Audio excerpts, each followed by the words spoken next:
Hi, this is David with EV World News, electric vehicles, green energy, and this got my special guest, ProTrader Mike, in the house with us today. Let's go. Good. Hey, everybody. Nice to see you, GM. All right. Well, first of all, the first article I wanted to talk about today comes from a website called The Conversation. This one is kind of interesting, and I really didn't know this, but the world has 280 million electric bikes and mopeds, and they cut the demand for oil far more than electric cars. Now, we don't see this here in the United States so much, but it's really popular throughout the third world. Hmm. Close to half of all Australian commuter trips are by car, and in wealthier countries like the United States, 60% of car trips are less than 10 kilometers or about 6 miles. The best solution would be, an EV, but for short trips, an electric bike or moped might be better for you. But what's amazing, and this is kind of interesting, you would never see this here in the US, but at the moment, let's see, we, like this picture here, they got three people on the electric scooter. I mean, that you would never see something like Yeah, that you, here you in get the pulled US. out. You getting pulled over, and yeah, you'd be Yeah, in trouble by you doing get a that. ticket for that here in the US, right? Yeah. And on the world's roads, there were 20 million electric vehicles and 1.3 million commercial electric vehicles. That's a big number too. I didn't realize there were that many electric buses, delivery vans, and trucks worldwide. That's starting to be a pretty That's a big big number. number. Yeah, that's a huge Yeah, number. but there's 280 million electric mopeds, scooters, motorcycles, and three-wheelers last year on the road. And this cuts into oil by about a million barrels of oil a day, about 1% of the world's total oil demand. And it's interesting. It's having some Yeah, effect. because those people have it. You really don't need a car if you're only going to be going a couple miles here and there, and you know, we're One we're thing. privileged over here. Oh yeah, no doubt. Well, one thing too. All oil demand isn't for burning it for fuel. A lot of it's for making roads and other things like that. A lot of uses for the oil that gets pumped out of the ground, but it's just that the majority use is as fuel. Anyways, Hmm. but it's just hard to fathom. Could you imagine if we were in a country where everybody was riding around on electric bikes? I mean, it'd be hard to just see that in Remember some that parts. one that EV stock that no one really heard of? Symbol was EVLV. Take a look at that one. Remember All that right. one? Evolve. Let's What does that company do? see. EVLV. I've heard of them. What do they do? I'm looking. Because it's been rising every day. I've been waiting for the show to be like, I'm going to tell Dave about the EVLV because it's an electric car company called Evolve Technologies Holdings. Looking to see if I can find what they Eric Victor, Love Victor. see if we can find a little information on this one. What do you see? Manufacture and development of security screening products provides artificial intelligence-based security screening solutions for industries including casinos, industrial workplaces, schools, and ticketed venues. Founded by Anil Chitkara and Michael Ellenbogen in 2013. I don't know why I had it as my on my EV list though. They have it as an EV stock. It's crazy. EVLV. Yeah. Well, it sounds like it should be. It's an electric equipment. Yeah, it's EV. It starts with EV. It says, yeah, provides AI-based touchless security screening system that offers weapons detection, identity verification. So it's in the security software industry. I had picked it at 381 and Where it's at is it sitting today? 425. Nice, nice. When did it make the move? It's been moving in the last 2 days, so keep an eye on that. Good, good. EVLV. Is that And one that would work for doing options trading? no. No volume for that. Yeah. Okay, all right. anyways, our next topic we're going to talk about is the new Lucid SUV coming to market. And Ooh. and this should be pretty sharp. And I've talked a little bit before where I felt that Lucid made a mistake by only coming in with really high priced sedans, but they're coming in with the Lucid Gravity SUV, and it's going to have big range, but supposed to only have half the battery size of mainstream car makers. And this must have to do with the weight of the vehicle, obviously.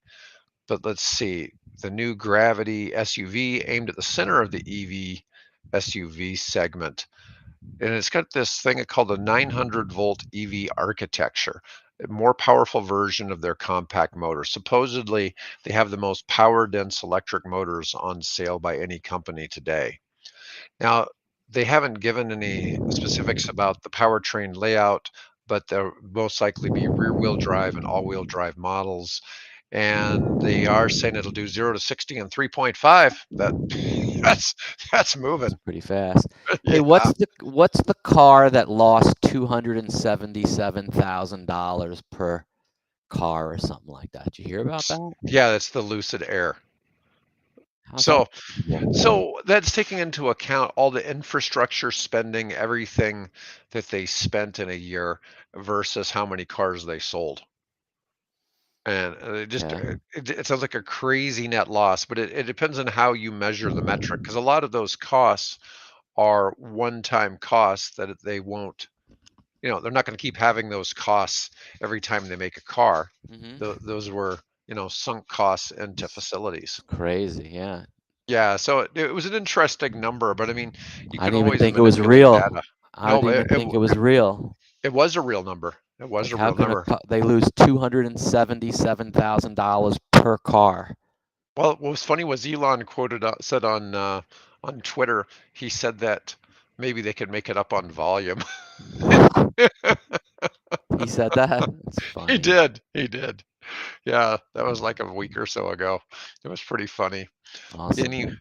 anyways, the back to the Lucid Gravity.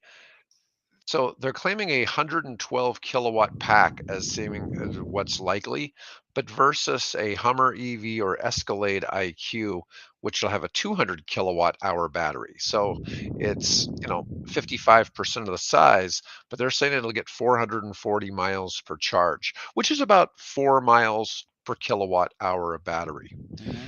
Now, what's interesting about this, their 900-volt architecture will allow you to add 200 miles of range at a level 3 charger in 15 minutes, which would be really quick. That's really quick. And I mean, That is a quick charge. realistically, 200 miles of range is pretty good to get on to the next charging station, because that gives you Mhm. 2.5 hours of driving or whatever, and it's, you know, comfortable distance. But I find that pretty interesting. It's got a very slim drag coefficient. It says class leading coefficient of drag of less than 0.243. That it looks somewhere between a Kia EV6 GT and a Toyota Sienna. Not, it doesn't look ugly. Let's see if we click the view more photographs, see what we get here. Well, oh, here we go. If I can make that any bigger. No.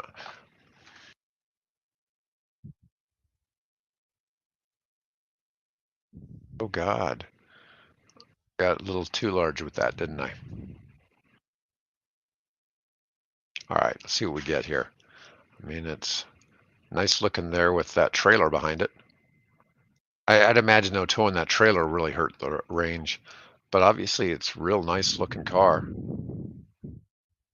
I like it. You know, I'm sure that'll be a winner for them, and you know, it's got a cool looking front layout. Everything about it's pretty awesome looking. Mhm. Anyways, Looks um, good. let's see what else we got today.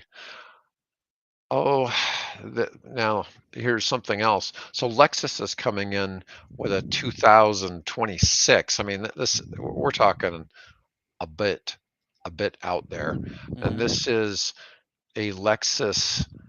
they're calling it the LF-ZC. I'm sure they must come up with a different name than that when they come, because Where's the that's, picture? What does that look like? let's see here. Looks pretty futuristic. Oh yeah, it's Yeah. hot. And you know, with it being a Lexus, it's going to be really elegant and well built Hmm. inside. Hmm. Now, I'm sure this won't be targeting a $40,000 Tesla, but Lexus is making claims that it could have a 622-mile range and charging from 10 to 80% in 20 minutes. That technology probably will exist by 2026. I mean, everything's kind of heading that way. Battery tech keeps getting better and better. The, they don't have a lot of details on how Lexus pulls off those driving specs other than improved energy density thanks to the battery pack configuration. It's touted as having great aerodynamics and an attribute maybe a bit undervalued when talking EV performance. Let me see. I've got another page here that's got some interior looks on the electrified LF Wow, look at that series. car. That's crazy looking. Yeah, in Europe, and this is coming from Lexus in Europe. I mean, it's sharp looks, you know, cockpit looking interior. Yeah, really futuristic. Yeah, it's nice to see Toyota's got, something going there. Anyways, I thought that was pretty nice looking for something for a Toyota product. Obviously. Tesla's even today at $234 per share. It's flat, not up or down. So, a couple of weeks ago we were talking because this that article was saying we could see Tesla drop below $100, and it was about 194 then, and now look where it's at now. 234. Yeah. I think Yeah. Elon Musk is sort of unshakable. You It's could keep. crazy how the markets are have no effect on what's going on in the outside world. The Nasdaq's at a new high. The markets are at. It's just crazy what's really going on. But So my question for you, what is your theory on why Nasdaq's gone up so much recently? I mean, interest rates are high, every, inflation is starting to slow down. some of these companies with the earnings, the big ones, haven't gotten crushed. They've held up the market, like Microsoft and Amazon and these other ones. They've held their own. Nice, So the people nice. that were betting for it to go down, it didn't go down, so they had to cover, and the sellers weren't there to sell because it didn't go down. So there was only buyers and short coverers in the last little bit. Well, That's why I think it went up. Yeah. it's interesting to see that because it doesn't really make a lot of sense. And I look, it's funny how Bitcoin and Ethereum Are seem to be tied rocking. to the Nasdaq as well, and they shouldn't be, right? They're rocking. Like I saw a tweet, what do you think in 2024 is the place to put is going to be the most greatest, the dollar, gold, and then Bitcoin was one of them. And then like every response was Bitcoin, Bitcoin, Bitcoin. So it was surprising to see how everybody is, Coming out of uh, the closet. yeah, and, confident about digital currency and shit. Yeah. Yeah. Yeah, all of a sudden everybody's talking about crypto again, Yeah. whereas All it of a was sudden. it was taboo for about a year and a half, Yeah. Yeah. and it just like, I had people even say, "Hey, stop calling our tech crypto. Just call it blockchain." And, Mhm. and nobody, now everybody's cool with crypto again. Yeah. It's Yeah. really a good Bitcoin is scene. at right now. Bitcoin's 37,515. Ethereum is 2,051.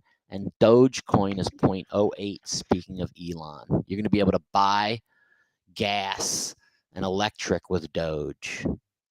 Nice. How low did Bitcoin get a year and a half ago? Didn't it get down to like $11,000? No, I think it went back towards like 17 or 18,000 or something like that. That's the low. Okay. Yeah. It just it's funny how much it's come back. Now, what was Yeah, it? It was Ethereum went like 1,200. It's now, so it's gone up 100%. You know, what was it? Bitcoin was at 60,000 before it plummeted. Yep, it plummeted to 3,000. No, Bitcoin. I was a miner then, yeah. I was a Bitcoin miner then. Oh yeah, I remember that. It was Uh, bad. Bitcoin needed to go back to 9,000 for the miners to be profitable. So months went by. It went 3,000 to 4,000, back to 3,000 to 2,500, back to 3,000, back to 4,000, and every month the electric bill was, because there was no money to be made, until it went to 9,000. So you're just paying electric bill and losing money every month. You're like, when is it going to go back? So there was people that I was following online. That was my mentors. They were pulling the plug on their operations, saying, mhm. forget it. I'm going to just sell everything and take what I can. I'm like, no, I'm going to hold on.